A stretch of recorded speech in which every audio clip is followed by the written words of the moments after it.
Welcome back to the channel, Saints. If you're anything like me, meaning a disciple of Jesus, figuring out how to follow him intentionally and faithfully in all of the craziness of modern day life and small kids and work and ministry and everything else, I'm a little busy at the moment! then you've probably found yourself thinking something along the lines of, I just wish I had more time with Jesus, or I'd want to make more time for Jesus, or I'd want to have this deeper relationship with Jesus, but I just can't find the time. Well, you've come to the right place. In this video, we're gonna look at 3 practical habits that you can apply in your life to make more time for God. Because if it's important to us, we will make time for it. So let's do it. Let's dive into practice number 1. Ready? Yes! Let's go. First up, number 1, the morning. Listen, boys and girls, this is by far the best opportunity in your day to spend undistracted, focused time with Jesus. Because remember, we're not talking about just quantity time with Jesus, but also quality time with God, because you can be around Jesus and totally miss him. That's why I'm proposing you do not touch your phone when you wake up. Crazy? I know. Over 80% of smartphone users interact with their device within the first 15 minutes of the day. Okay, listen. I'm going to say it as straight as it is. This is literally one of the worst possible ways that you can start your day. Stop it. I'm calm. Okay, seriously. No, this is the devil filling our lives with the endless stream of noise. Like Ronald Rolheiser says, that we are distracting ourselves into spiritual oblivion. Squirrel!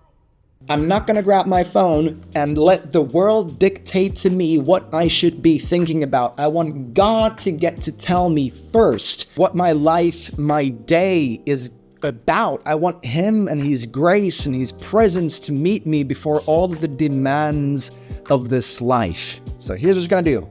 You're gonna leave your phone out of sight.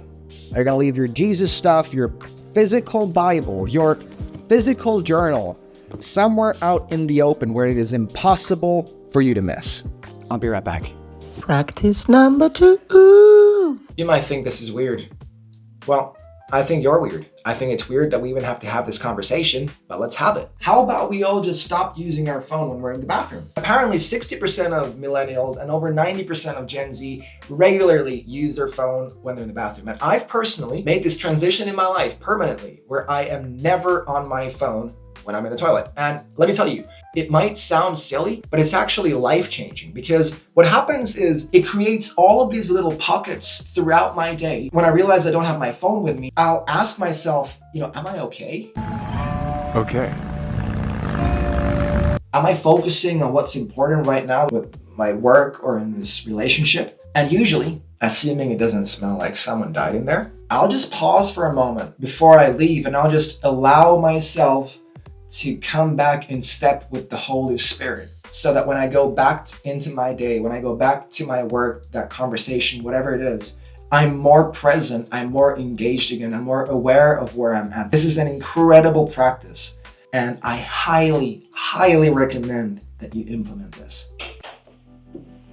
And practice number 3 is basically the same thing as practice number 1. Maybe you already guessed it by now. It is the evening. It is the sandwich of how you wake up and how you go to sleep. And here's what I'm proposing. Put your phone to bed before you go to bed. Ooh. No, but seriously, you know that verse in Ephesians that says, don't let the sun go down in your anger? Well, we let the sun go down on a whole bunch of stuff in our lives, probably including anger.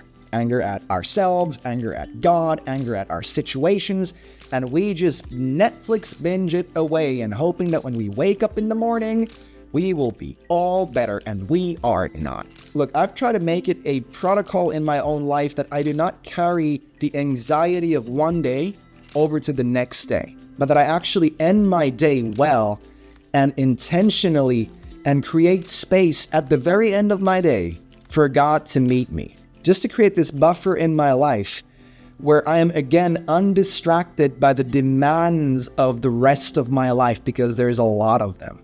I might read a psalm or the proverb of the day, do an evening examine where I reflect on my day prayerfully with God. I might journal about the day. I'll stretch, I'll talk to my wife, I'll just do the things that are healthy and nourishing to my body and my soul. And this is the practice. We're not going to sleep in the same space as our phone. We're literally going to put it on airplane mode, at least, preferably off, and put the phone somewhere out of sight before we go to bed to create a window of time in our lives that happens every single day where we can meet with God.